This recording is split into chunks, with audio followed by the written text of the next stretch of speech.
We are Willowprint, a startup that makes 3D printing with wood possible.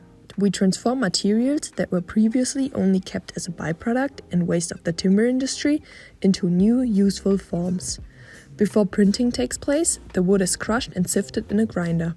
The crushed wood alone isn't enough to print a resilient object, so biodegradable additives are added to bind the fibers and floor together again and have a positive effect on the material properties of the end product. The mixed paste is filled into the cartridge of the 3D printer and the extruder brings the paste into the predefined shape in a controlled manner.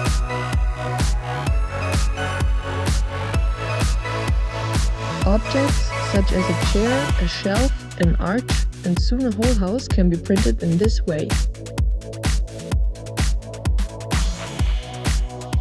All components of the furniture are fully biodegradable. They can be eaten by earthworms, overgrown by fungi, decomposed by microbes and bacteria, and returned to nature after use, completing the cycle that wood has followed through all its stages. We are Willowprint and we want to promote a more sustainable way forward.